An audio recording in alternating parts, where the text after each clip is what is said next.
կոնկրետ սպիրտային նյութեր պարունակող արտադրանքի արտահանման նկատմամբ խոչընդոտներ իրականացրել վրացական կողմը։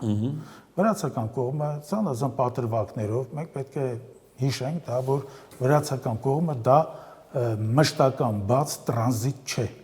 Վրացական կողմը նաև տնտեսական որոշակի առաջնահերթություններից ելնելով հայկական, ռուսական շուկայում իրենց հնարավոր մրցակից արտադրանքի դիմացը տարատեսակ տեխնիկական ֆիլտրերով փակում է։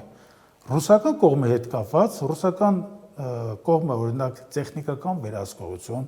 սանիտարական վերահսկողություն իրականացնող կազմակերպությունները որպես կանոն գերքաղաքականացված են։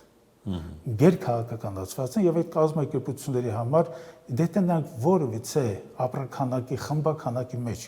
գտնում են որևիցե բացիլ, միկրոբ կամ որևէ հարուցիչ, վստահ եղեք, որ դրանից առաջ արդեն այդ հարուցիչի, բացիլի, միկրոբի արկայության մասին որոշակի տեղերից նրանք զանգեր են եղել։ Վստահ եղեք, որտեղ ժամանակին ռուսական նման ծառայություններ իրականացնող ծառայության ղեկավար Օնիշենկոն հայտներ նրանով, որ ցանկացած երկրի հետ ցանկացած վեճի,